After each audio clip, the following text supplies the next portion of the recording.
진구지와 히나타는 7살 때부터 단짝 친구였습니다. 하지만 갑자기 여신이 나타나 히나타에게 화살을 쏘았습니다. 진은 귀여운 금발 여자아이 옆에서 다른 세계에서 깨어납니다. 진은 이상한 여자아이에게 히나타의 행방을 묻지만 여자아이는 어리둥절해합니다. 그녀는 진이 자신의 단짝 친구를 알아보지 못하는 이유를 이해하지 못합니다. 그는 거울을 꺼내 이 바보가 히나타처럼 생기지 않았다는 것을 증명합니다. 그 여자아이는 자신에게 소시지 대신 발달이 부족한 2개의 오렌지가 생긴 것을 보고 충격을 받습니다. 소시지 대신 자신이 늘 상상하던 완벽한 여자아이로 환생한 이유를 이해하지 못한다. 그 모습 그대로 갑자기 여신이 나타나 그들을 이 세계로 옮겼다고 설명한다. 두 사람은 20년 넘게 친구였고 당신처럼 누구도 한 번도 연애를 해본 적이 없다. 분명히 히나타는 득점을 하고 싶어 했지만 진은 그의 천적이다. 그가 어떤 여자에게 관심을 가질 때마다 그 여자는 진에게 관심을 가진다. 진은 여자들이 원하고 갈망하는 엄친아이고 히나타는 평범한 너다. 결국 여자애들은 진을 원했고 히나타는 그의 바보 같은 얼굴을 잊기 위해 술에 취했어요. 히나타는 귀여운 금발 여자애가 되고 싶을 정도로 너무 슬펐어요. 그때 여신이 나타나서 둘 다 이 세계로 보냈어요. 그뿐만 아니라 그 바보 같은 년이 둘을 이상적인 모습으로 만들었어요. 그리고 이제 그들은 마왕을 물리쳐야 해요. 그러면 그녀는 그들의 소원을 들어줄 거예요. 히나타는 신이 났지만 진은 특히 그의 형이 여자 스포츠에 참가할 수 있게 된 지금 이게 사기라고 생각합니다. 이제 여자 스포츠에도 참여할 수 있게 되었으니까요. 여신은 진에게 너무 화가 나서 결국 둘에게 마법을 겁니다. 그녀는 기본적으로 시각 효과를 과시하며 이제 세상을 구하고 이 저주를 가능한 한 빨리 풀 이유가 생겼다고 주장합니다. 세상을 구하고 이 저주를 최대한 빨리 깨뜨릴 이유가 생겼다고 합니다. 여신은 사라지고 진은 히나타를 보기 전까지 상황을 이해하려고 했습니다. 히나타를 보고 그 순간 마치 가장 아름다운 것을 보고 있는 것처럼 모든 것이 멈춥니다. 세상에서 제일 귀여운 여자애. 그때 그가 실수로 그녀가 귀엽다고 중얼거립니다. 히나타는 자신이 엄청 귀엽다는 걸 알지만 이제 해결책을 찾아야 합니다. 하지만 다음 순간 진이 모습에 그녀도 정신이 팔리면서 모든 게 바뀝니다. 외모에 그녀는 왜 여자들이 180cm가 넘는 남자만 좋아하는지 이해하기 시작하고 항상 진이 멋있다고 생각했다고 인정합니다. 한편 진은 히나타가 얼마나 귀엽고 날씬한지 생각하는 것을 멈출 수 없습니다. 샤워실을 봐. 그때 그들의 저주가 무엇인지 깨닫게 돼. 여신이 말 그대로 끌어당겼고 세상을 구하지 않으면 너는 게이야. 하지만 너 호모겠지. 그 저주 때문에 서로 사랑에 빠지게 될 거야. 하지만 솔직히 친구한테 키스할 수 없다면 진짜 친구라고 할 수 있을까? 하지만 동시에 그들은 한 가지에 동의해. 서로에게 빠지고 무지개를 받아들이기 전에 저주를 풀어야 해. 무지개를. 하지만 히나타는 진이 자신에게 호감이 있는지 알아내는데 훨씬 더 관심이 많아. 히나타는 그가 자신을 꼬시려 했다고 상기시키지만 진은 차분하게 부인해. 그는 시금하고 여자의 외모를 칭찬하는 일은 절대 없을 거야. 둘 중 누가 진짜 바텀인지 알아내기 위한 경쟁을 시작해. 하지만 커다란 털복숭이 곰 때문에 방해를 받아. 곰이 그들을 쫓아오기 시작하고 히나타는 처음에는 귀엽다고 생각하지만 갑자기 괴물로 변신합니다. 괴물이 빔을 쏘기 시작하지만 진은 피합니다. 문제는 진이 히나타의 부드럽고 섬세한 감촉에 정신이 팔리기 시작하면서부터입니다. 그 때문에 둘은 서로에게 안기게 되는데 절벽에서 떨어집니다. 괴물이 그들을 쫓아오지만 진은 더 이상 도망치지 않습니다. 그는 평생 두려워한 적이 없습니다. 지금이라고 두려워해야 할까요? 그는 괴물과 맞서 싸우기로 결심하고 아무렇게나 주먹을 날립니다. 그 아무렇게나 날린 주먹이 구멍을 뚫었는데 안타깝게도 히나타의 것이 아닙니다. 진은 매일 이두 운동을 한 덕분이라고 생각하지만 히나타는 모두 새로운 능력치를 얻었다고 생각합니다. 괴물은 아직 숨을 쉬고 있고 히나타에게 광선을 쏘려고 합니다. 진은 이두 운동 덕분에 막아내고 머리 위에 경험치 메시지가 뜹니다. 머리 위에 능력치 화면이 나타나고 그들은 진이 이미 70레벨이라는 것을 알게 됩니다. 그것뿐만 아니라 히나타는 히어로 직업 레벨 1이에요. 진은 고레벨 실력자고 히나타는 강하고 독립적인 여자예요. 그러자 진이 자신의 스킬을 사용해보는데 갑자기 그들 앞에 문이 나타나요. 그들 앞에 알고 보니 히나타의 아파트 문이었어요. 두 사람은 히나타의 집으로 이동해요. 하지만 진은 왜 이런 스킬을 가지고 있을까요? 알고 보니 그는 여신이 그들을 소환하기 전에 히나타를 집으로 돌려보내고 싶어 했던 거였어요. 바로 이곳으로 말이죠. 그리고 그게 그의 소원이었기에 여신은 그렇게 했죠. 히나타는 전기와 물이 공짜라서 진이 기술이 유용하다고 생각해요. 진은 먹을 것과 잠자리 걱정도 안 해도 된다는 사실에 기뻐해요. 히나타는 냉장고가 비어서 사실은 식량 문제가 있다고 지적해요. 이제 텅 비었거든요. 히나타는 언니 옷으로 갈아입고 근처 마을로 향해요. 히나타는 부잣집 딸인 척하고 진은 그녀의 시종입니다. 진은 갑자기 마을에서 피어오르는 짙은 연기를 발견합니다. 산적들의 공격을 받아 마을 사람들이 진 옆을 지나 달아납니다. 진은 히나타의 수동적 기술 중 하나가 아무렇지도 않게 소동을 일으키는 것이기에 그녀일지도 모른다고 생각합니다. 마을 안에서 히나타가 발을 헛디뎌 넘어지고 산적 하나가 그녀에게 다가옵니다. 그녀는 순진하게 사과하고 산적은 그녀에게 반합니다.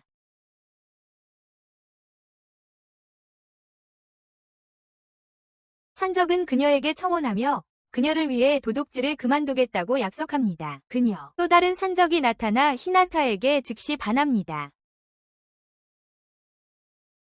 히나타는 자신이 가진 수동형 스킬 중 하나 때문에 모두가 반하게 된다는 것을 깨닫습니다. 그녀의 저항할 수 없는 아름다움에 홀딱 반하게 만드는 산적들은 히나타를 두고 싸우기 시작합니다. 진이 도착해서 히나타가 울면서 산적들에게 싸움을 그만두라고 요원하는 것을 봅니다. 그녀 때문에 히나타는 너무 아름다워서 그녀의 존재만으로도 산적들이 싸움을 멈추게 할 만큼 충분했습니다. 스스로를 드러냈어요. 그 순간부터 마을 사람들은 산적들을 물리친 히나타를 숭배하기 시작했고 그녀를 위한 자랑스러운 퍼레이드를 열어줬어요. 히나타는 매번 그렇게 되면 귀찮을 거라고 생각했고 외출할 때마다 얼굴을 가려야겠다고 생각했어요. 진은 그녀의 귀여움을 참을 수 없었지만 자신의 감정을 감췄어요. 히나타는 자신의 아름다움이 진에게 통하지 않는 이유가 궁금해졌어요. 진은 히나타가 사실 게이라는 걸 알기 때문이라고 무심하게 대답했어요. 아니, 제 말은 한 남자. 히나타는 진이 능력치를 확인하고 그가 너무 똑똑해서 자신의 매력에 넘어오지 않을 거라고 생각한다. 산적들은 두 사람에게 자신들은 단지 정찰병일 뿐이며 주력 부대가 공격 준비 중이라고 경고한다. 진은 산적들의 근거지가 근처에 있을 거라고 깨닫는다. 그는 히나타를 부르고 산적들은 즉시 정보를 털어놓는다. 두 사람은 밤에 산적들의 근거지로 향한다. 진은 적들을 확인하고 자신보다 약하다는 것을 알게 된다. 그는 히나타에게 집에 있으면서 요리만 하라고 합니다. 자신이 알아서 할 수 있다면서요. 혼자서요. 하지만 히나타는 진이 혼자 위험에 처하는 것을 두고 볼 수 없습니다. 진은 히나타의 지나친 친절함에 다시 한번 생각에 잠깁니다. 진은 어른스러운 태도 때문에 혼자서 일을 처리하도록 자랐습니다. 시키는 대로만 하는 진구지와 달리 히나타는 필요할 때 항상 남들을 위해 나서서 일을 처리하는 사람입니다. 잠시 동안 진은 히나타와 결혼하고 싶다는 생각을 합니다. 그는 생각에서 급히 깨어나 자신에게 이상이 있음을 깨닫습니다. 진은 히나타가 너무 귀엽다는 것을 느끼기 시작해서 더 이상 그녀를 쳐다보려 하지 않습니다. 귀엽습니다. 그는 히나타를 미끼로 사용하기로 합니다. 산적들이 두 사람 앞에 모여들기 시작합니다. 그들은 히나타가 얼마나 아름다운지 알아채고 그녀를 붙잡아 지하실로 데려가려 합니다. 지하실로. 하지만 진은 그들을 손쉽게 제압하기 시작합니다. 곧 마을 사람들이 도와주러 와서 산적들과 싸웁니다. 진구지는 마을 사람들이 히나타에게 가까이 가지 못하게 막습니다. 히나타는 진이 마을 사람들에게 이상하게 구는 것에 대해 꾸중합니다. 히나타는 진에게 자신을 좋아한다고 인정하라고 요구합니다. 진은 부인하려 하지만 그 위에 매료됨이라는 상태가 나타납니다. 그는 히나타에게 필사적으로 설명하려 합니다. 금발에 원래 남자였던 여자애들은 안 좋아한다고. 하지만 진은 스스로를 제어하지 못하고 매료됩니다. 히나타 머리카락이 너무 빛나서 마치 해처럼 제 얼굴을 비추는 것 같다고 칭찬해요. 해처럼 말이죠.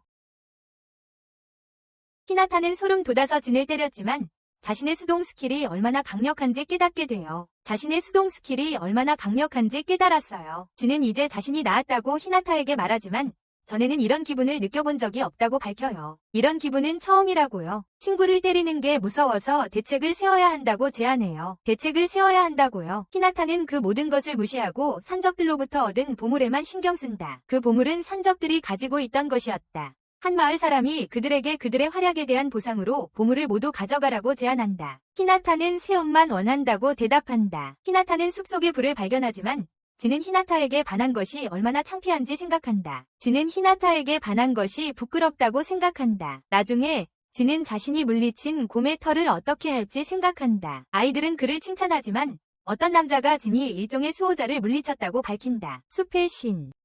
진은 그러고는 히나타를 깨우려 하는데 그 녀석이 샤워하고 나서도 아직 소시지가 달린 것처럼 행동하고 있었다. 진은 마을 사람들에게 마왕에 대해 물어봤지만 아무것도 모른다고 한다. 그는 마을을 떠나 다음 큰 마을로 가서 마왕에 대한 정보를 더 수집할 좋은 타이밍을 찾아야 한다고 생각한다. 히나타는 근처 산불에 대해 묻고 그것이 숲의 신에 의해 꺼졌다는 것을 알게 된다.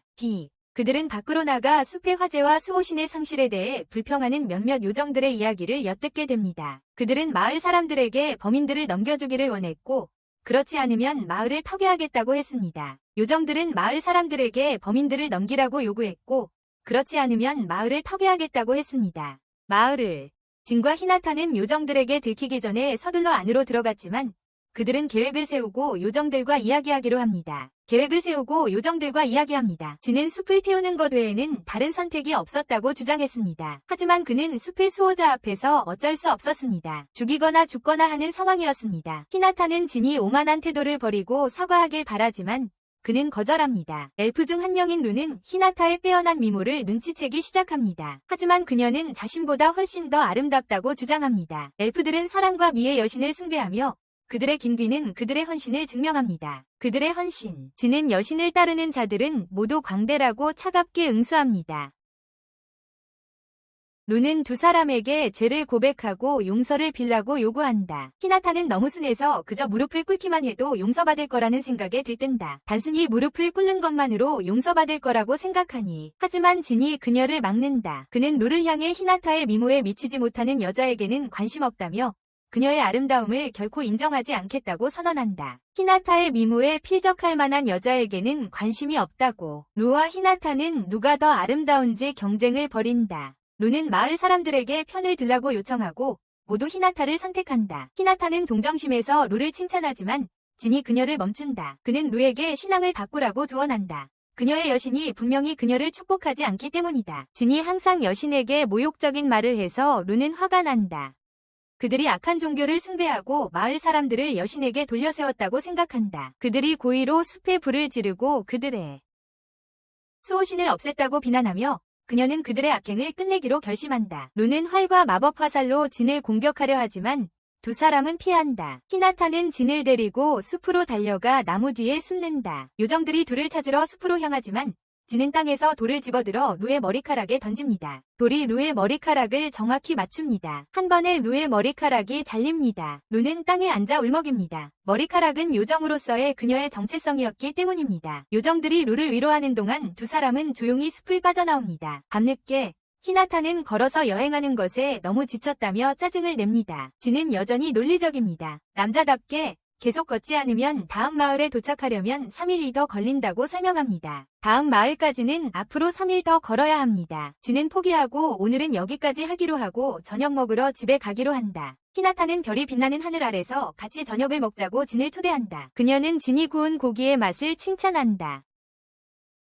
하지만 그 고기가 수호신의 고기라는 것을 깨닫게 된다. 그녀는 새로운 세계에서 다른 것들을 시도해보자고 제안한다. 하지만 진은 히나타가 취했다는 것을 눈치채고 이상한 말을 하기 시작한다는 것을 알아챈다. 히나타는 맥주 한 캔으로 취할 수 없다며 부인한다. 하지만 진은 그녀의 현재 몸이 맥주를 감당할 수 없기 때문일 거라고 생각한다. 히나타는 너무 취해서 다른 세계에 있으니까 모든 걸 할 수 있다고 생각해요. 다른 세계에 자유를 찾아 숲속으로 뛰어들고 진은 그녀를 찾아야만 해요. 진은 그들이 위층으로 이사온 후 히나타가 변했다는 것을 깨달아요. 히나타가 자신을 부르는 소리를 듣고 진은 방해를 받아요. 알고 보니 히나타는 식물 괴물에게 잡혔고 진은 아무것도 할 수 없어요. 아무것도. 그래, 우리 애가 친구한테 반했어. 식물 괴물도 진이 다리를 잡아요. 그는 히나타에게 자신을 충격에 빠뜨릴 만한 말이 있는지 물어봐요. 그리고 젠장. 뭔 이유인지 히나타는 피망을 싫어한다고 소리치고 또 다른 개같은 뜬금없는 이유로 진은 어른이 피망을 좋아해야 하는데 충격을 받아요. 그는 즉시 식물 괴물을 없애고 히나타는 레벨업을 해요. 하지만 동시에 그녀는 진이 레벨에 비해 자신의 레벨이 너무 낮다는 것에 화가 나요. 레벨이 너무 높아 진과 히나타는 다음 마을로 향하지만 히나타는 전혀 신나하지 않는다. 레벨업을 했지만 능력치는 그대로였다. 글쎄, 완전히 같지는 않아. 행운 능력치가 올랐어. 히나타는 모든 것을 잊고 북적이는 큰 마을을 보자 신이 났다. 앞에 있는 마을을 보고 히나타는 이런 활기찬 곳을 좋아하지만 진이 종이봉투를 그녀의 젠장 머리에 씌우자 그 기분은 사라졌다. 그는 남자들이 다른 남자와 사랑에 빠지는 팬데믹을 막고 싶어 해요. 진은 수호신의 가죽을 팔러 상인에게 가고 히나타는 구석에서 풀이 죽어 있어요. 구석에서 잠시 후 두 사람은 무기 상점을 방문하고 히나타는 자신의 작은 단검이 그리워서 거대한 검을 사야 한다고 고집해요. 괴물을 베고 싸우는데 필요할 거예요. 진은 히나타의 부탁을 망설이지만 결국 동의해요. 그들은 다른 무기 상점에 가서 진은 상인에게 숫돌과 칼, 히나타는 진에게 원하는 칼을 사달라고 귀엽게 조르지만 대신 주먹을 얻어맞는다. 상인은 히나타의 가려진 얼굴을 보고 익명으로 여행 중이냐고 묻는다. 그는 그들에게 불필요한 관심을 막는 마법이 걸린 머리 장식을 권한다. 진은 궁금해하지만 가격을 듣고는 서둘러 떠난다.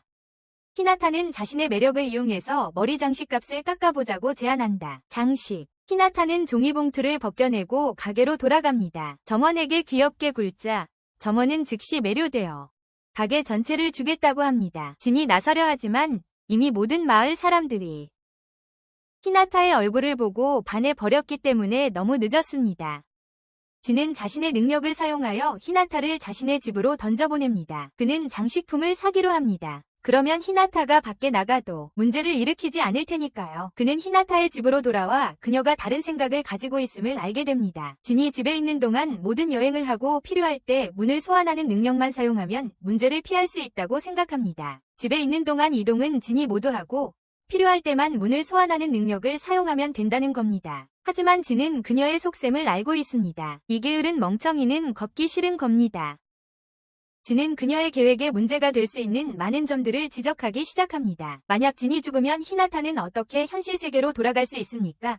그의 능력인데 말이죠. 그러고는 그녀에게 머리 장식을 건네주고 마을로 돌아갑니다. 히나타를 쳐다보는 사람이 없으니 안심할 수 있어요. 그냥 평범하니까요. 다시 두 사람은 아무도 신경 쓰지 않고 자유롭게 돌아다녔지만 진은 자신들이 미행당하고 있다는 것을 알고 있었다. 곧 이전에 산적 두 명이 대낮에 둘이서 희롱하는 것을 보고 그들을 막아섰다. 산적 중 한 명이 히나타에게 자신의 사랑을 표현했다. 진은 사람들이 히나타를 알게 되면 여전히 매료될 것이라는 것을 깨달았다. 갑자기 망토를 쓴 한 남자가 둘 사이에 나타나 산적들을 손쉽게 물리쳤다. 그는 진과 히나타에게 그들도 영웅이냐고 묻습니다. 그 남자는 자신을 슈바르츠라고 소개하며 진과 같은 세계에서 왔다고 밝힙니다. 그리고 히나타와 그는 자신이 영웅이며 여신으로부터 이 전설적인 검을 얻었다고 설명합니다. 하지만 두 사람은 슈바르츠를 무시하고 가버리지만 그는 그들을 쫓습니다. 그들은 마침내 슈바르츠의 말을 들어주기로 합니다. 귀찮게 굴었기 때문입니다. 그리고 자신들을 가짜 이름으로 소개합니다.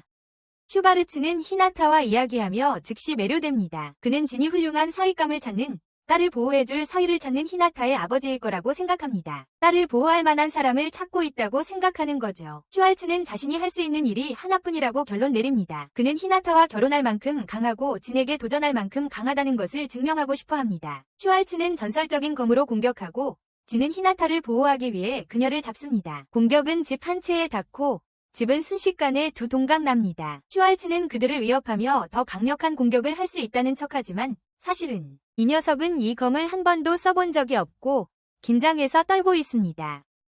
그의 문제는 진이 얼마나 심각해질 수 있는지 보고 싶어 한다는 거야. 두 사람은 치열한 결투를 준비한다. 갑자기 자경단 루시우스가 재물손괴 혐의로 슈왈츠를 체포한다. 재물손괴죄로 슈왈츠는 도망치려 하지만 진이 그를 쫓아가 수갑을 채운다. 두 사람은 떠나려 하지만 루시우스는 그들에게 자발적으로 경찰서에 와서 증인으로 진술해줄 것을 요청한다. 경찰서에서 루시우스는 영웅들이 소환된다는 소문을 일축한다. 마왕을 물리칠 여신들을 슈왈츠는 진정한 영웅임을 증명하려 여신 문장을 보여줍니다. 모두 놀라고 루시우스는 사기죄에 또 하나의 혐의를 추가할 뿐입니다. 하지만 그 땅에 영주가 도착하여 루시우스에게 슈왈츠를 풀어주라고 명령합니다. 영주는 슈왈츠에게 퀘스트를 통해 영웅임을 증명하라고 요청합니다. 진, 히나타, 그리고 슈왈츠는 이웃 마을의 강도 사건을 처리해야 합니다. 마을. 루시우스는 강도 사건 해결에 도움을 주면 모두가 무죄로 판결났어. 알고 보니 살아있는 갑옷이 사람들을 털고 다녔대. 진압반을 보냈었는데 뭐라고? 그 진압반도 털렸대.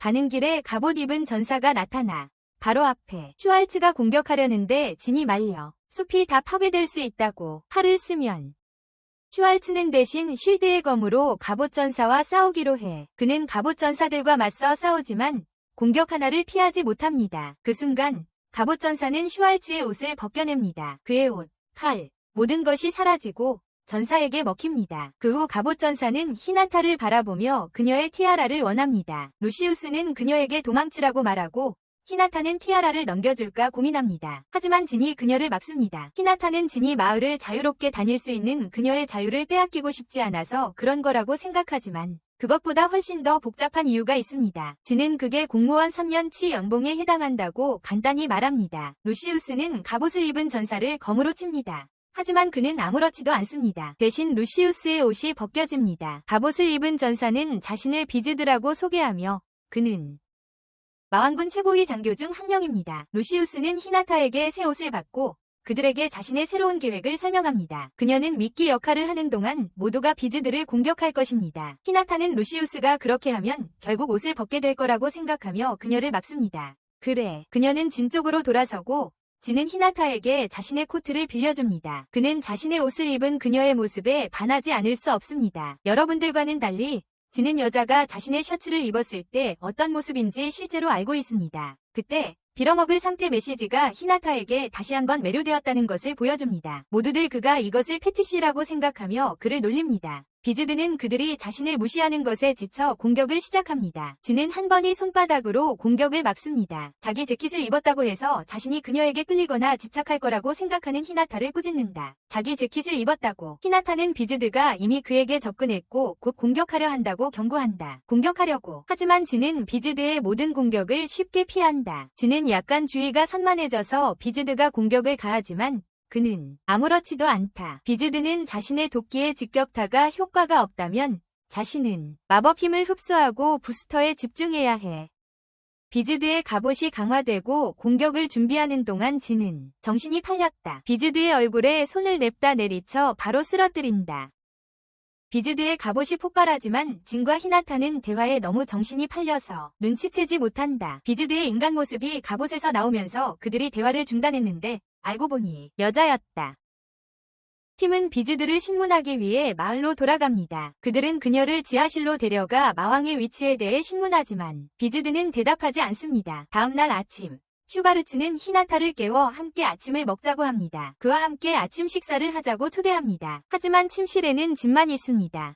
슈바르츠는 침실 안쪽 문을 보고 초인종을 누릅니다. 문 너머에서 히나타가 안으로 들어오라고 말합니다. 슈워츠는 문 안에 집이 있다는 사실에 놀랍니다. 히나타는 그에게 그것은 자기 집이라고 알려줍니다. 슈워츠는 여자아이가 아니라 남자가 사는 것처럼 보이는 것들이 많다고 대답합니다. 거기에 여자아이 대신 남자가 사는 것처럼 보이는 것들이 많다고 말합니다. 그리고 그때 그는 히나타가 이 세계에 온 후 한 쌍이 순간이동된 32살 남자라는 것을 알게 됩니다. 그녀가 이 세상에 온 후 한 쌍이 순간이동되었다는 것을 알게 됩니다. 진과 히나타는 하룻밤 묵게 해준 것에 대해 주인에게 감사를 표하기 위해 다가갑니다. 하지만 그들은 비즈드가 탈출했다는 것을 알게 됩니다. 루시우스는 비즈드를 도와준 동료가 있었다고 추론합니다. 진은 더 큰 마을로 간 후에도 마왕에 대해 아무것도 알아내지 못했다고 생각합니다. 마왕에 대한 정보를 더 얻지 못했습니다. 한편 히나타는 슈바르츠에게 자신의 능력치를 확인하는 방법을 가르쳐줍니다. 두 사람은 슈바르츠의 능력치를 확인하지만 그는 자신의 진짜 이름을 숨깁니다. 하지만 그들은 그가 평범한 전사이지만 엄청난 수의 스킬을 가지고 있다는 것을 알게 됩니다.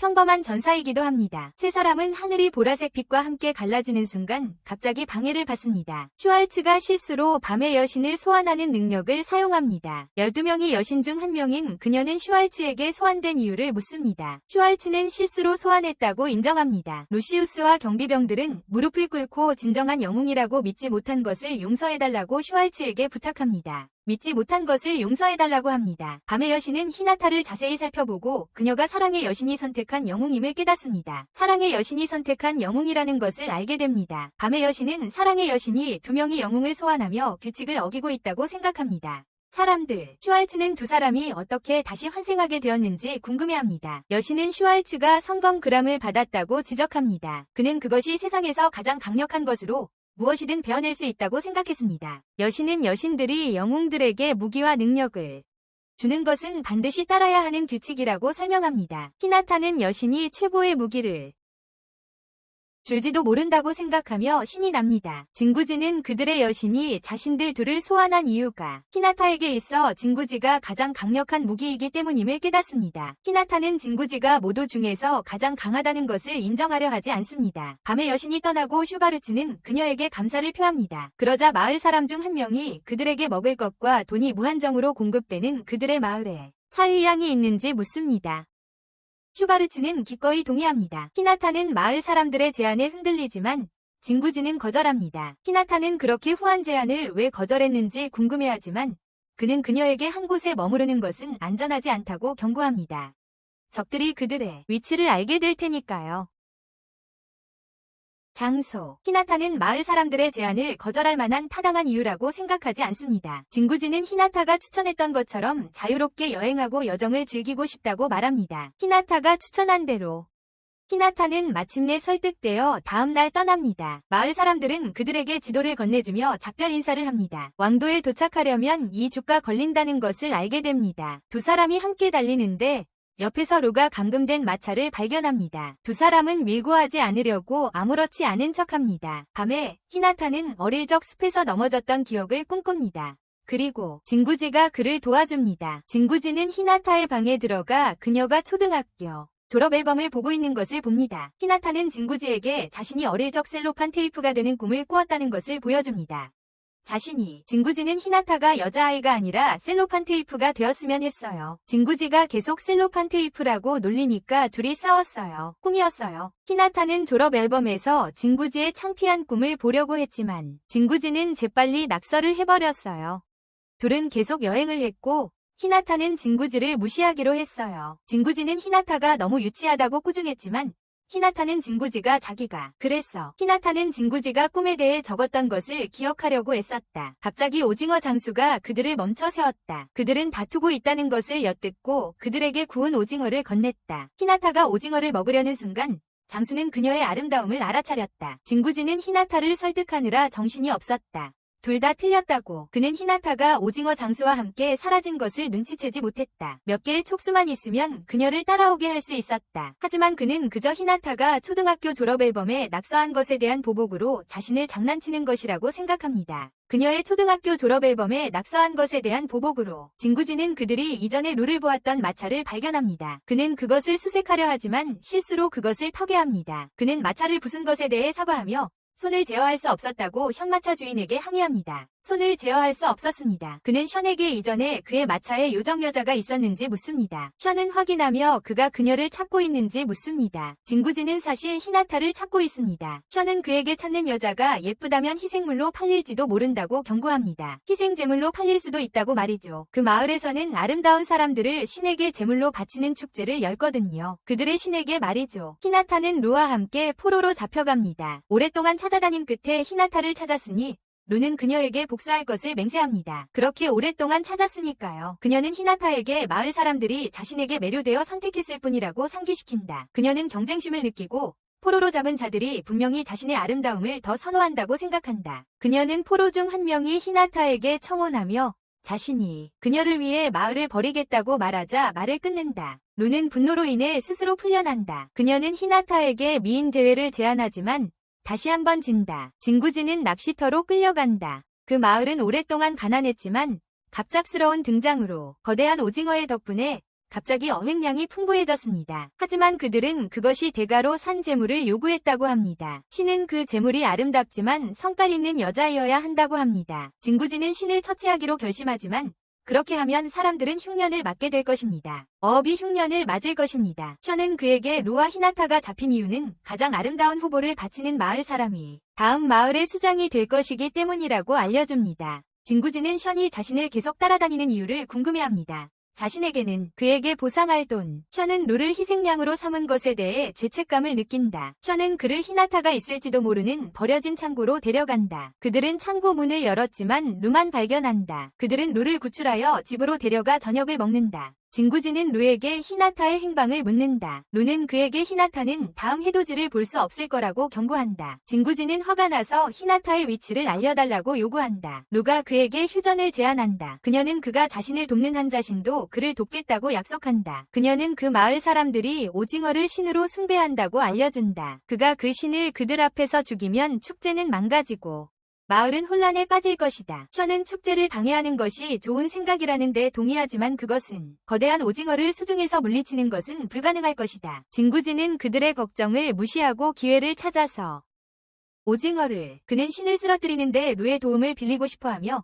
약속을 지킬 것을 다짐하게 합니다. 약속을 지킬 것을 루는 진구지의 확실함에 매료됩니다. 그녀는 오징어를 쓰러뜨리는 것을 돕기로 합니다. 진구지와 루는 바다로 향하고 그는 루의 몸에 튜브를 묶습니다. 그는 루를 미끼로 오징어를 잡는 것이 계획이라고 설명합니다. 그는 계획을 실행하기 위해 루를 물속으로 던집니다. 루는 다시는 인간을 믿지 않겠다고 맹세한다. 3시간 후 루는 여전히 바다에서 미끼 역할을 하고 있지만 아무것도 잡지 못했다. 아무것도. 한 아이가 그들에게 다가와 낮에 오징어를 잡으려는 어리석은 짓을 비웃는다. 낮에 아이는 그들에게 오징어는 야행성이라고 알려준다. 해가 지고 루는 갑자기 거대한 오징어의 촉수에 둘러싸인다. 진구지와 션은 오징어가 루를 먹었다는 것을 알아차린다. 진구지는 오징어가 미끼를 물었다며 좋아한다. 히나타는 다른 곳에 감금되어 해질녘을 감상하며 스스로를 다독인다. 오징어 조직원들이 나타나고 희생제물로 바쳐질 시간이라며 히나타는 겁에 질린다. 그녀는 거대한 오징어와 싸우는 거라고 스스로를 안심시킨다. 진지하게 싸우기만 하면 이길 가능성이 있다고 생각한다. 하지만 그 거대한 크기 때문에 이길 수 없다는 현실을 깨닫는다. 크기 때문에 그녀는 진구지를 무시했던 것을 떠올리며 그와 다툰 것을 후회한다. 진구지에게 공부 도와달라고 빌었던 때가 떠오르네요.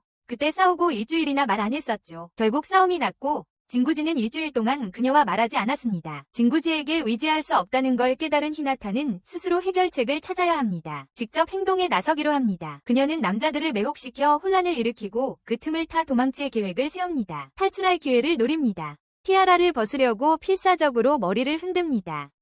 결국 우리는 세상에서 나왔지만 티아라는 성공적으로 제거되었습니다. 그녀의 눈빛을 본 모든 남자들은 그녀를 여신이라 부릅니다. 진구지는 문어의 거대한 크기에 끌려갑니다. 그는 자신의 힘이 약해지는 것을 느낍니다. 자신이 왜 이렇게 약해졌는지 고민합니다.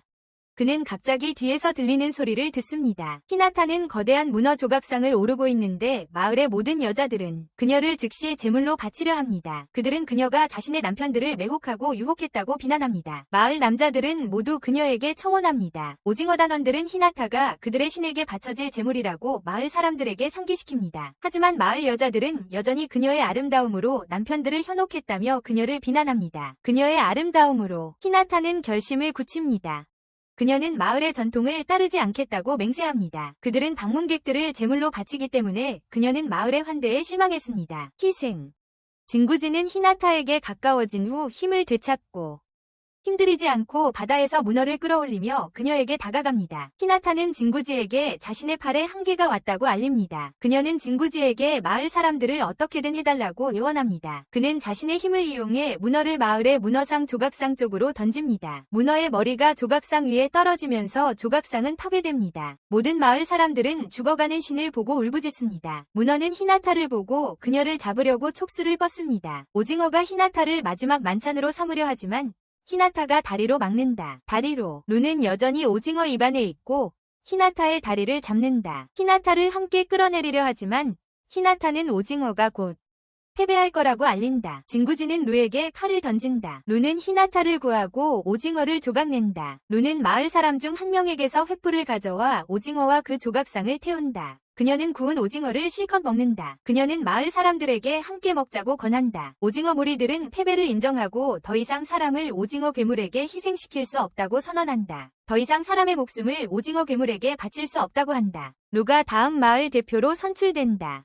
히나타의 레벨이 오른다. 다시 혼란을 피하기 위해 얼굴을 가리는 종이봉투를 하나 더 얻는다. 진구지는 히나타에게 점심으로 작은 토끼를 꺼내 먹게 강요한다. 그는 살아남아야 하니까 어쩔 수 없다고 주장합니다. 히나타는 구석에서 시무룩해하며 죽은 토끼에게 사과합니다. 진구지는 고기를 썰고 신은 히나타가 처음 하는 게임이었기에 그녀에게 동정합니다. 첫 게임이었으니까요. 히나타는 신이 왜 그들과 함께 여행하는지 궁금해합니다. 신은 그저 왕도에 도착할 때까지 따라가고 싶다고 대답합니다. 진구지는 수레가 고장나고 악어는 도망쳤기 때문에 이동수단이 걸어가는 것뿐입니다. 걸어서 가는 것밖에요. 히나타는 자신의 매력이 션에게 통하지 않는다는 것을 알아차린다. 히나타는 룰을 두고 온 것이 괜찮았는지 궁금해한다. 진구지는 저런 여자는 언제든 기회를 엿보며 자신에게 복수하려 할 거라고 생각한다. 그녀가 함께하지 않아서 다행이라고 생각한다. 두 사람은 자신의 능력치를 확인하고 히나타는 운만 올랐다는 사실에 좌절한다. 진구지는 그녀의 체력은 전혀 오르지 않았을지도 모른다고 지적한다. 그는 첫 번째 몬스터를 물리친 후 자신만 레벨이 올랐다고 설명합니다. 경험치. 하지만 오징어와의 싸움에서는 누가 물리쳤음에도 불구하고 히나타의 레벨이 올랐습니다. 그것을 물리친 자. 진구지는 적과의 근접 접촉이 경험치 획득의 열쇠라고 추측합니다. 히나타는 토끼가 불쌍하지만 맛있는 음식을 먹지 않을 수 없습니다. 식사. 그녀는 집으로 돌아가지만 진구지가 자신을 따라왔다는 것을 알아챕니다. 진구지는 눈을 떼면 납치당할지도 모른다고 대답한다. 지난번에 방심했다가 히나타가 위험에 처했기 때문에 방심할 수 없다. 문제. 하지만 히나타는 그를 집에서 밀어낸다. 진구지는 션에게 그의 의도를 묻는다. 그는 션의 스탯을 보고 그가 고레벨 암살자라는 것을 알게 되는데 일반 상인에게는 드문 일이다. 일반 거래인에게는 션은 함께 가겠다고 하지만 진구지는 그의 살기살기를 감지한다. 그는 자신의 목표가 히나타인지 궁금해한다. 진구지는 공격할 준비를 한다. 하지만 신은 그들에게 해를 끼칠 의도였다면 이미 음식에 무언가를 넣었을 거라고 주장한다. 라고 한다. 진구지는 움직이려 하지만 어지러움을 느끼기 시작한다. 알고 보니 신이 그들의 음식에 무언가를 넣었던 것이다. 진구지는 남은 힘을 다해 신과 결투를 시작한다. 히나타는 집에서 나와 신이 쓰러져 있는 것을 발견한다. 진구지는 히나타에게 가까이 오지 말라고 경고하며 신이 그들에게 약을 먹였다고 알린다. 그는 히나타에게 도망치라고 하지만 히나타는 헤어지면 진구지를 다시 못 볼까봐 걱정한다. 헤어지면 히나타는 몸이 약해서 폐만 끼쳤다며 사과한다. 신이 갑자기 그들의 대화를 끊고 히나타가 귀엽지 않다고 말한다. 그는 히나타를 노린다는 비난을 일축하며 히나타를 노예로 팔 생각을 한 적이 없다고 한다. 노예로 팔 생각은 히나타는 신이 말에 답답함을 느낀다. 히나타는 진구지가 약물에 취한 것을 이용해 매력을 사용하기로 합니다. 션은 그녀의 시도에 화를 내며 몸으로 그를 유혹하려는 것을 조롱합니다. 자신의 몸으로. 션은 그것은 자신의 증오만 더욱 키울 뿐이라고 주장합니다. 히나타는 자신이 아니라 진구지가 표적이라는 것을 깨닫습니다. 션은 진구지를 만지기 위해 마사지하기 위해 히나타를 기절시킵니다. 하지만 진구지는 자신이 고문을 받고 있다고 생각합니다. 션은 자신의 가족이 비밀 압력점에 대해 알고 있다고 알립니다. 몸에 진구지의 그런 극심한 피로를 외면할 수 없었기에 치료해주고 싶었던 거야. 진구지를 제대로. 세 사람은 여행을 계속하고 진구지는 더 편안함을 느낀다. 진구지는 조금이라도 피곤하면 쉬라고 말한다. 휴식을. 그들은 왕도에 도착한다. 션은 최근 전쟁 때문에 들어갈 수 없다고 알린다. 그는 그들의 안내를 해주는 대신 수도 안으로 들어가는 것을 도와주겠다고 제안합니다. 관광 가이드가 되어주는 조건으로요. 그들은 무사히 안으로 들어가 사랑과 미의 여신의 사원을 찾습니다. 진구지는 그들이 여신의 예언을 찾을 수 있다면 마왕에 대한 정보를 찾을 수 있을지도 모른다고 주장합니다. 여사제가 그들을 사원으로 맞이하고 진구지는 여사제의 매우 존경스럽고 정중한 모습에 놀랍니다. 그는 그들이 그들의 여신처럼 체면이 없기를 바란다. 여사제는 히나타의 아름다움을 칭찬한다. 그녀는 그들의 여신을 섬기기에 완벽하게 적합하다. 진구지, 히나타, 그리고 여사제는 사원 안으로 들어간다. 그들은 수도복으로 갈아입어야 할 것이다. 하지만 옷은 속옷에 불과했다. 여사제는 그것이 그들의 공식 위복이며 그것을 입은 자만이 그들의 예배 장소에 들어갈 수 있다고 덧붙인다. 진구지는 히나타에게 그들의 목표가 마왕에 대한 정보를 수집하는 것이라고 상기시킨다. 마왕에 대해서 둘은 어쩔 수 없이 공식 위복으로 갈아입는다. 하지만 진구지는 정장 안에 입지만 히나타는 속옷만 입는다. 히나타는 진구지가 자신을 굴욕시키려 한다고 생각하며 둘은 언쟁을 벌인다. 진구지는 여사제에게 자신의 살갗을 드러내는 것을 꺼린다고 알리고 여사제는 그가 안에 입는 것을 허락한다. 여사제는 히나타에게 자신을 가릴 옷을 건넨다. 예배 장소는 사실 야간 수영장 파티였어요. 진구지는 저리 자기 생각과 다르게 되어서 실망했어요. 여사제가 그들을 믿음으로 초대해요. 그녀는 히나타에게 가운을 벗으라고 강요하지만 여사제는 그들의 문장을 발견해요. 그녀의 몸에 있는 여신의 문장을요. 신도들은 히나타가 자신들의 종교를 조롱한다고 생각하고 화를 내요. 여사제는 여신의 문장을 자신의 몸에 새긴 자들은 채찍질을 당하고 감옥섬으로 보내질 것이라고 알려져요. 신자들이 히나타를 범죄자라고 부르자 진구지는 그녀를 구합니다. 그는 자신의 코트를 빌려 그녀의 몸을 가려줍니다. 그는 그들이 자신의 몸에 문장을 새기고 싶지 않았지만 어쩔 수 없었다고 말합니다. 진구지는 사찰과 여신을 모욕합니다. 여사제는 신자들에게 무기를 준비하라고 명령합니다. 신자들이 진구지를 공격하지만 그는 순식간에 그들을 모두 제압합니다. 여사제가 주문을 외우지만 진구지는 그녀가 주문을 완료하기도 전에 붙잡습니다. 그는 싸우러 온 게 아니었기에 여사제를 내려놓습니다. 갑자기 도시 정보부의 책임자인 무리아가 나타납니다.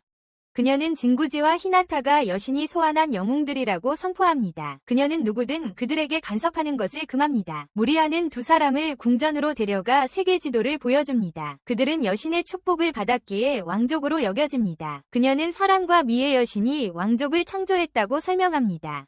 초대왕은 여신의 축복을 받았고 그녀의 문장은 오직 물결표의 몸에만 나타납니다. 같은 축복을 이어받은 자들, 세 사람은 왕의 방 앞에 도착한다. 왕은 그들을 환영하지만 히나타는 불편함을 느끼고 곧장 집으로 돌아가고 싶어한다. 즉시 두 사람은 왕에게 절할 수밖에 없었다.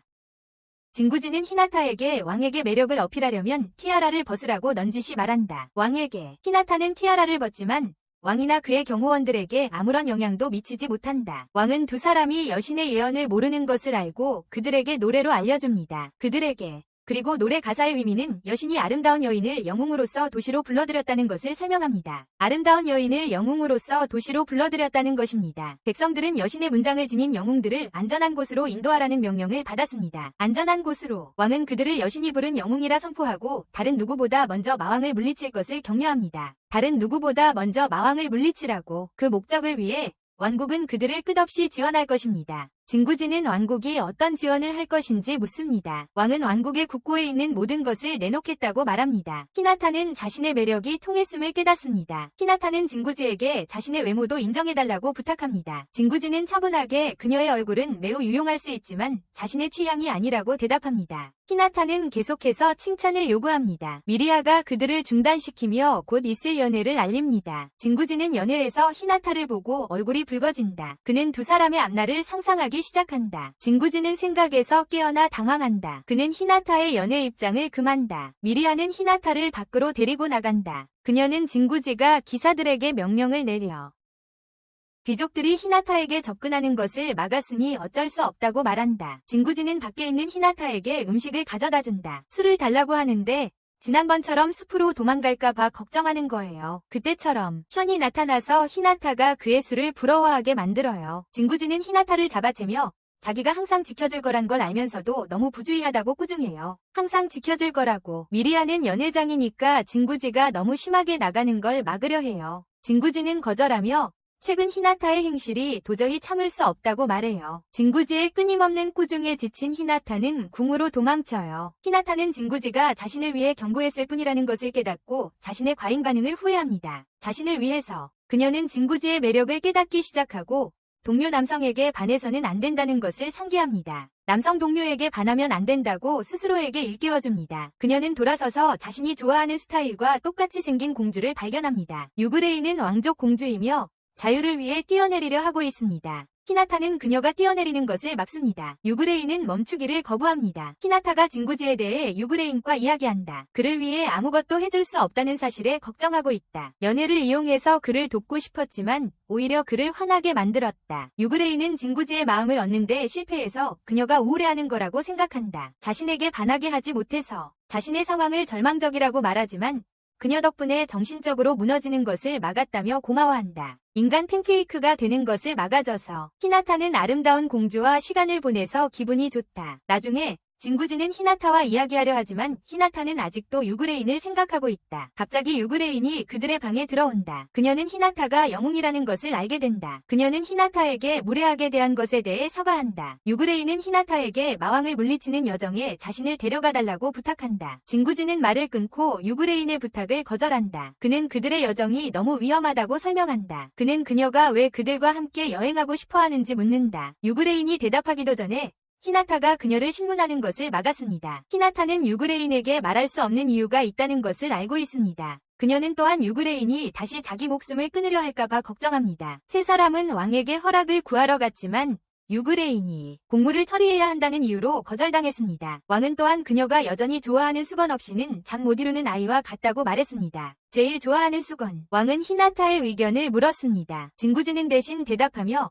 유그레인의 의무가 우선되어야 한다고 생각한다고 말합니다. 왕은 유그레인에게 어린애 같은 요구를 한다며 꾸중합니다. 유그레인은 화를 참지 못하고 진구지와 왕을 모욕합니다. 히나타는 그녀를 따라가려 하지만 진구지가 막습니다. 하지만 그녀는 그를 무시하고 따라오지 말라고 요구합니다. 히나타는 유그레인의 방을 찾아가 그녀가 화를 내는 것을 봅니다. 유그레인은 자신에게 성을 떠날 자유가 없다고 설명합니다. 왕은 그녀의 어머니가 돌아가신 이후로 그녀를 매우 과보호하고 있습니다. 그녀에게는 친구가 없고 밖으로 나가 즐길 기회조차 없었어요. 자신의 삶이 무의미하다고 생각해요. 히나타는 공주를 떠날 수 없다는 걸 깨달아요. 공주에게서 진구지를 보았기 때문이죠. 히나타는 유그레인에게 약속해요. 하고 싶은 일이 있다면 그것을 현실로 만들어주겠다고. 약속대로요. 유그레인이 반란을 일으키고 히나타는 약속대로 그녀를 도와야만 했어요. 반군은 새로운 통치자와 민주주의 수립을 요구해요. 왕은 유그레인을 체포하기 위해 정보부대를 이용하는 계획을 세워요. 비밀. 무리아는 그 계획에 동의할 수밖에 없었다. 왕은 무리아가 반군을 제압하지 못하고 포로가 되었다는 소식을 듣는다. 대신에 민중들은 계속되는 반란에 항의하기 시작한다. 유그레인은 자신의 미모를 이용해 시민들을 자신의 편으로 만든다. 히나타는 무대 위로 올라가 더 많은 사람들을 매료시킨다. 유그레인의 시녀는 무장폭동을 일으킬 것을 제안한다. 시민들이 다칠까 봐 거절합니다. 누구도 다치지 않고 성을 함락시키려 합니다. 히나타는 평상복으로 갈아입습니다. 더 이상 반란에 휘말리고 싶지 않아 유그레인을 떠날 계획입니다. 더 이상 반란에 참여하지 않고. 하지만 갈아입는 방에서 나오자 매료된 시민들이 그녀를 환영합니다. 그녀는 먼저 티아라를 찾아야 한다는 것을 깨닫습니다. 그 위치를 몰라서 아무 방이나 들어가 찾습니다. 그녀는 무리아가 방 안에 묶여있는 것을 발견합니다. 그녀는 충격을 받고 무리아가 풀려나도록 돕습니다. 그런 다음 진구지가 걱정하니 함께 도망치자고 히나타를 초대합니다. 히나타는 공주를 데리고 나온 것에 대해 진구지에게 꾸중을 들을 것을 알기에 망설입니다. 처음부터 공주를 데리고 나온 것에 대해서요. 그녀는 생각에 잠겨 무심코 무리아를 천장에 묶습니다. 반군이 천막에서 나는 소리를 듣습니다.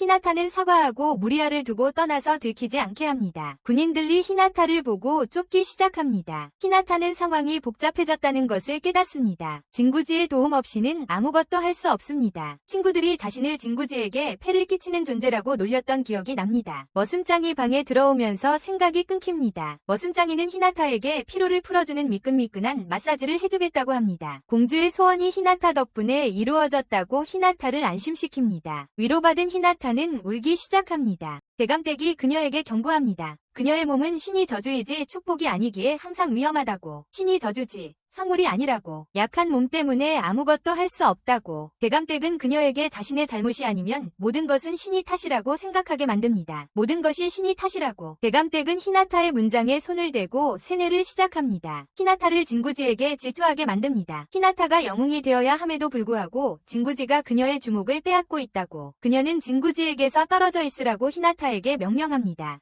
그래야 그녀가 히나타에게 강해지는 방법을 가르쳐 줄 수 있으니까요. 더 강해지는 방법을. 히나타는 어린 시절을 꿈꿉니다. 그는 항상 반 친구들에게 괴롭힘을 당했기 때문에 즐거운 기억이 없었습니다. 누군가가 개입해주기를 바랐습니다. 진구지가 그를 구해주었고 그게 그들의 우정의 시작이었습니다. 그들은 같은 반이 되었지만 진구지는 항상 혼자였습니다. 그는 진구지가 얼마나 강한지 알게 되었습니다. 히나타는 자신이 늘 진구지에게 질투심을 느껴왔다는 것을 갑자기 깨닫습니다. 히나타는 꿈에서 깨어나고 시녀의 치료 후 한결 마음이 편해집니다. 치료 후에요. 왕은 슈바르츠에게 도움을 요청합니다. 왕은 먼 길 와준 슈바르츠에게 감사를 표합니다. 그는 우크라이나가 주도하는 반란으로 인해 나라가 심각한 위기에 처했다고 재빨리 설명합니다. 우크라이나가 이끄는 반란 때문에요. 그녀가 연설을 했던 모든 마을과 요새가 그녀의 편에 서서 지금은 거대한 군대로 성장했습니다. 하지만 오랜 세월 전쟁을 치러온 이웃나라가 있습니다. 수년간 그곳에 군대를 집중시킬 수밖에 없어 반란을 진압할 군대가 거의 없습니다. 반란을 진압할 여유 병력이 거의 없죠. 왕은 마지막 수단으로 슈바르츠에게 나라를 구할 것을 요청합니다. 슈바르츠는 주저없이 기꺼이 동의하지만 루시우스는 그를 따로 불러 꾸중합니다. 루시우스는 생각 없이 대답하지 말라고 슈바르츠에게 일깨워줍니다.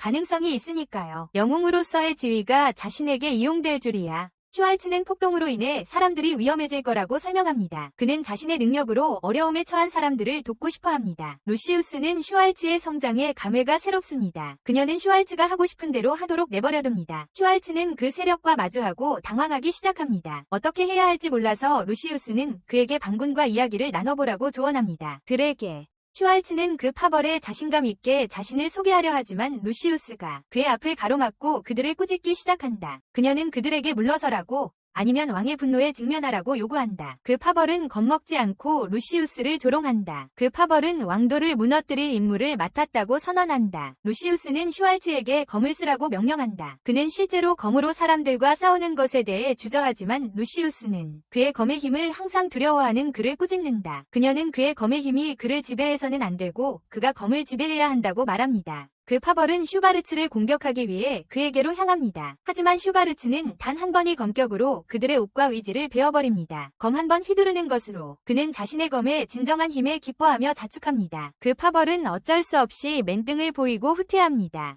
두 사람은 왕에게 보고하기 위해 돌아가고 슈바르츠는 왕의 칭찬에 기뻐합니다. 칭찬에 기뻐합니다. 그는 진구지를 앉아있는 것을 보고 자기 승리를 기쁘게 알린다. 진구지는 무뚝뚝하게 대답하고 슈바르츠는 히나타가 없기 때문에 진구지가 무기력하다는 것을 깨닫는다. 히나타가 없어졌다. 슈바르츠는 히나타가 그를 떠났기 때문에 그가 우울할 것이라고 생각한다. 진구지는 재빨리 부인한다. 그는 히나타가 자신 대신 유그레인을 선택한 것을 신경 쓰지 않는다. 그러자 슈바르츠는 진구지가 질투한다고 비난한다. 진구지는 화를 내며 다른 남자를 질투할 수 없다고 선언한다. 대마녀가 비즈드에게 히나타의 능력을 이용했다고 털어놓습니다. 재능을요. 그녀는 자신의 매력을 증폭시켜 히나타를 약화시켰습니다. 왕국이 폭도들 진압에 바쁠 테니 그 틈을 타 권력을 장악하려는 겁니다. 그 기회를 이용해서요.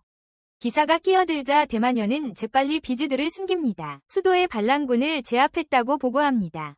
모두 제자리로 돌아가 밭을 갈고 있습니다.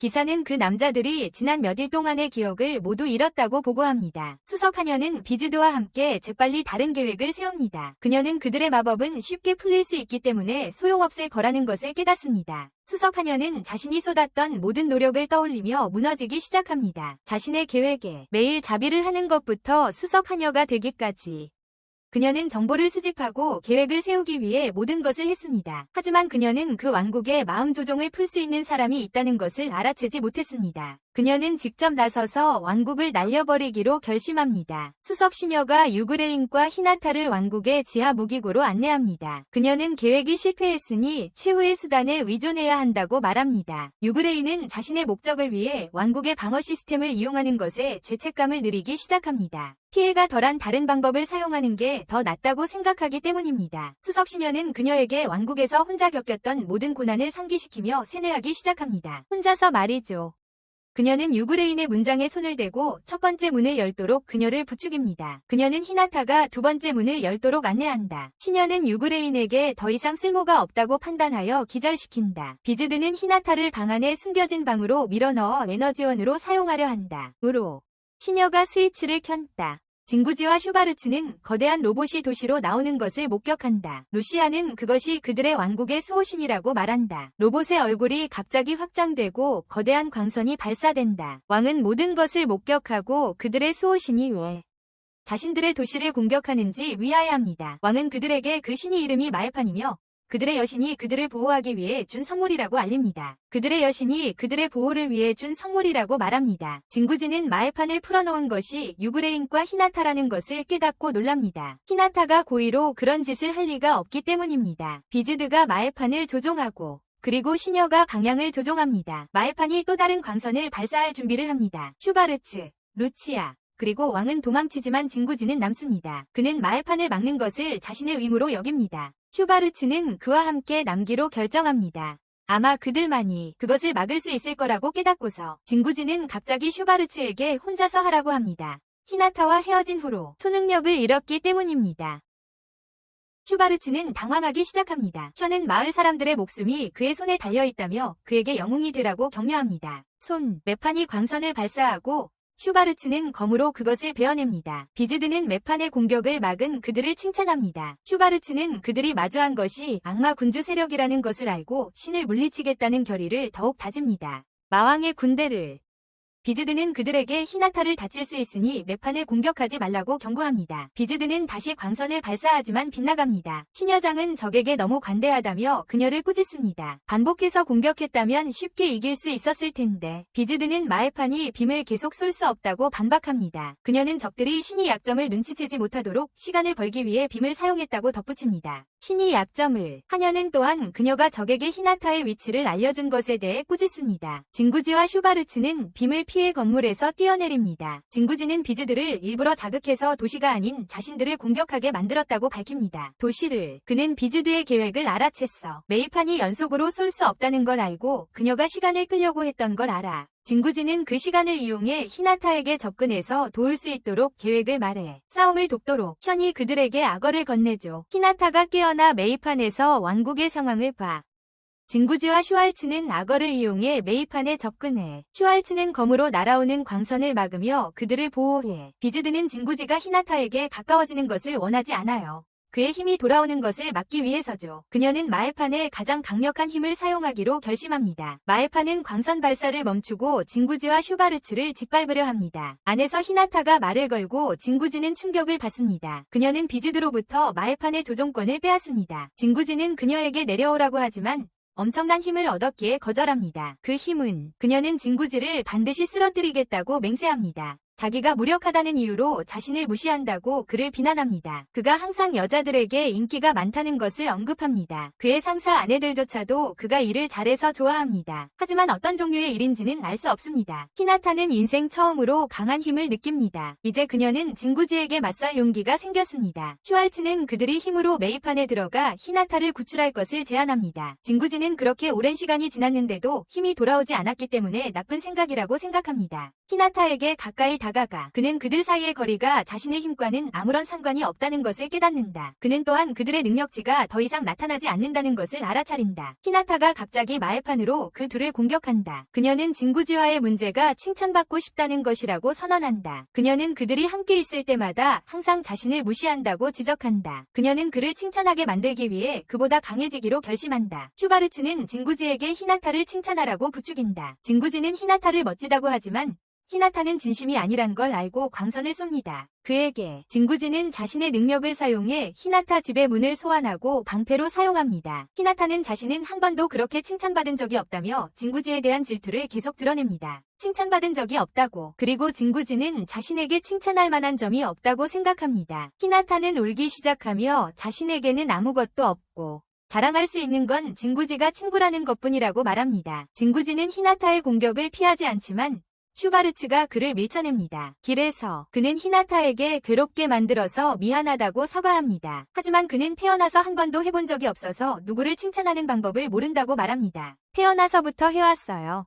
히나타는 연속으로 광선을 쏘지만 슈바르츠는 모두 막아냅니다. 진구지는 칭찬하는 방법을 몰라서 사람들을 괴롭히는 형편없는 사람이라고 한탄하며 바쁩니다. 칭찬하는 법을 알고 그는 히나타의 시야에서 사라지는 것이 더 나을 거라고 생각해서 그녀에게 더 큰 고통을 주는 것을 피하려 합니다. 슈바르츠는 히나타가 그를 친구로 두고 있다는 것을 자랑스러워한다고 일깨워줍니다. 그는 히나타가 감정에 휩싸여 있는 동안 헤어진다면 후회할 것이라고 확신합니다. 그녀의 감정에 그는 진구지에게 히나타를 마음속 깊이부터 진심으로 칭찬해달라고 간청합니다. 진구지는 다른 사람을 칭찬하는 것이 어색하지만 슈바르츠는 왕국을 위해서라면 그래야 한다고 주장합니다. 진구지는 여전히 히나타와 공주의 관계에 질투심을 느낀다는 것을 부정합니다. 슈왈츠는 그에게 남자 사이에도 질투심은 당연한 감정이라고 깨닫게 해줍니다. 진구지는 자신의 감정을 숨기도록 자라서 취약해 보이지 않으려 했지만 이제는 남자들도 서로 질투하는 것이 당연하다는 것을 인정합니다. 히나타가 미폰으로 진구지를 공격하지만 이번에는 한 손으로 막습니다. 진구지는 마침내 자신의 속마음을 가장 친한 친구에게 솔직하게 털어놓을 때가 왔다고 결심합니다. 히나타가 다시 공격하려 하지만 진구지가 자신이 질투한다고 말하자 멈춥니다. 그는 항상 사람들로 둘러싸여 있고 늘 웃음이 끊이지 않아요. 칭찬받을 만한 게 없다고 말해도 진구지는 자신보다 그녀가 더 나은 점이 많다고 생각해요. 히나타는 진구지의 말에 휩쓸리지만 하녀는 그녀를 세뇌시켜 진구지가 하는 말이 진심이 아니라고 생각하게 만들어요. 히나타는 진구지를 조롱한다고 비난하고 그를 얼마나 질투했는지 고백해요. 그녀는 항상 진구지처럼 되고 싶었다고 고백해요. 히나타는 마법을 사용해서 하녀의 조종에서 벗어나요. 미폰이 제어 불능 상태에 빠지며 설정이 모든 생명체의 말살로 바뀝니다. 주변의 모든 것들을 말이죠. 미포는 근처의 모든 인간들을 감지하고 표적을 지정합니다. 진구지는 슈바르츠에게 도움을 요청합니다. 그는 검을 휘둘러 미폰의 팔을 잘라냅니다. 진구지는 미폰의 몸으로 향해 강력한 주먹을 날립니다. 그는 로봇을 열고 안에 있는 히나타를 봅니다. 그는 그녀를 깨우고 그녀가 우는 것을 발견합니다. 히나타는 진구지와 왕국을 위험에 빠뜨린 것을 후회한다. 그녀는 위시녀에게 이용당한 자신을 자책한다. 진구지는 히나타에 대한 자신의 진심을 이야기한다. 그는 그녀가 얼마나 훌륭한지 자세히 설명한다. 그녀가 사람들을 배려하는 방식과 세심한 사람들의 감정에 신경 쓰는 모습은 그녀가 훌륭한 인격을 가진 사람임을 보여준다. 그는 히나타를 칭찬하며 그녀의 장점들을 계속해서 이야기한다. 히나타는 진구지가 자신의 좋은 점들을 끊임없이 지적하는 것에 놀란다. 진구지는 결국 아는 사람 중 누구보다 히나타를 높이 평가하며 끝맺은다. 그는 히나타를 칭찬하기 시작하면 멈출 수 없다고 고백한다. 히나타는 칭찬에 부끄러워하며 진구지에게 그만하라고 한다. 그는 히나타에게 함께 돌아가자고 한다. 그들은 미폰을 나서고 곧 미폰이 자폭할 것이라는 발표가 갑자기 나온다. 몇 초 후에 그들은 미폰이 자폭하기 전에 탈출한다. 그들은 왕국으로 향하고 히나타는 왕에게 절을 한다. 그녀는 유그레인을 납치하고 반란을 부추긴 것에 대해 사과합니다. 왕이 일어서서 히나타에게 사과합니다. 유그레인은 인간은 실수할 수 있다고 말하지만 히나타는 그녀가 단지 책임을 회피하려 한다는 것을 알고 있습니다. 진구지는 그들이 누구를 탓할지 찾는 것을 막습니다. 그는 일단 책임을 따지기 시작하면 끝이 없을 것이라고 생각합니다. 모든 책임은 자신을 마왕에 부하라고 칭하고 비즈들을 데려간 시녀에게 있어야 합니다. 진구지는 가능한 한 빨리 마왕을 물리쳐야 한다고 덧붙입니다. 마왕의 군대가 이미 그들의 위치를 알고 있기 때문에 두 사람은 다음 날 아침 출발하기로 합니다. 이미 그들의 위치를 알고 있습니다. 히나타가 유그레인의 첫 번째 친구이기 때문에 유그레인은 슬퍼합니다. 히나타는 유그레인이 더 많은 친구를 사귈 수 있다고 안심시켜줍니다. 히나타는 그들이 멀리 왔지만 아직 마왕의 위치를 모른다고 생각합니다. 슈바르츠가 그들의 대화를 엿듣습니다. 그는 자신이 내내 마왕의 위치를 알고 있었다고 고백합니다. 마성은 하늘에서 보이는 저 큰 흰 반짝임에 있습니다. 진구지와 히나타는 다음날 여정을 계속합니다. 슈바르츠와 루시우스는 그들과 헤어지기로 합니다. 션은 그들과 함께 가기로 합니다. 진구지와 히나타는 서로를 쳐다보다가 갑자기 당황합니다. 히나타가 여자로 남는다면 그들은 결혼과 미래 생활을 상상하기 시작합니다. 그들의 머릿속에서 히나타가 여자로 남는다면 동성애가 아니라고 말하는 목소리가 들렸을 겁니다. 임신했어요. 그들은 악마를 물리치고 저주를 깨뜨려 그런 일이 절대 일어나지 않도록 맹세합니다.